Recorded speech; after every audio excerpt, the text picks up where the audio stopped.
we formed, kind of a bond around school safety, and PASS was really formed that day. So here we are 10 years later.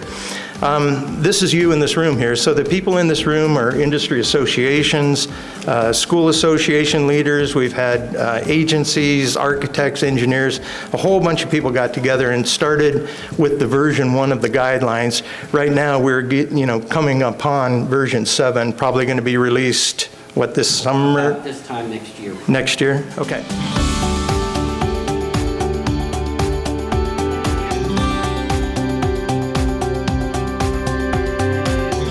I've been involved for a number of years with the organization. Kind of started as being a volunteer. And our goal is to bring in the key people from ASIS, use the organization of PASS and some other sort of key stakeholders in this industry, bring them all together to work on the comment section of that standard. And then once we can agree and get behind it, we want to support ASIS with everything SIA has to get the legislation done to drive that national school security standard. And that is a premier objective for us. I think it just adds on to the fantastic work that both ASIS and PASS is doing, and other organizations like Zero Now and schoolsafety.org and safeandsoundschools.org.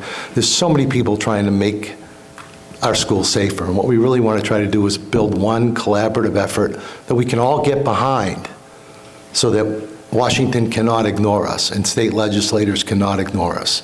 It amazes me to this day, and I say it whenever I get the microphone about this topic, is that you cannot build or operate a school without adhering to fire code and having fire systems in place, yet you can do that without having school security.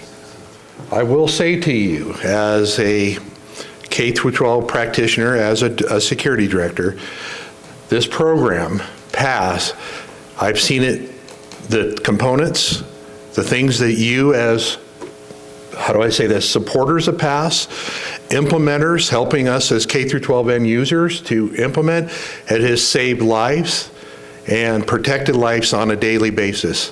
In our nation, we have 130,000 schools, public, private, and religious schools. We have roughly about 6 million students attending these schools on any given, or excuse me, 60 million kids attending these schools every day, and about 10 million staff and volunteers. As the PASS advisory chairman, I'm very honored to be a part of this group because, as I said, these components that we put in place, if we look at K-12 security, for example, there's not a lot of, guidelines, regulations, except maybe in the fire codes and the occupancy and things that are out there, and there's not a lot of guidance for us in K-12 to put in place. But the endeavors that you have done for the last 10 years in the PASS continuum has had a tremendous impact on school safety.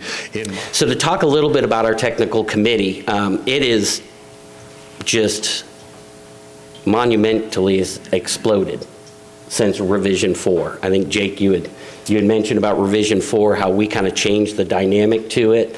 And I can remember the late nights and the phone calls and the emails back and forth of, we got to hit the deadline, we got to hit the deadline, and trying to find people that would help give us that effort. You know, our partners were those people that were willing to give us their time and their expertise to make sure that we put something out there that was prudent to the schools. You have $1 to spend it here because you got so much money you don't know what to do with yourself. I got involved with PASS back in 2014. I was in the security and safety industry for a little over 30 years. Scott asked who else was on an NFPA technical committee in here. I sit on the NFPA 3000 technical committee, which is the active shooter hostile event response standard, and that is not a group that checks boxes either.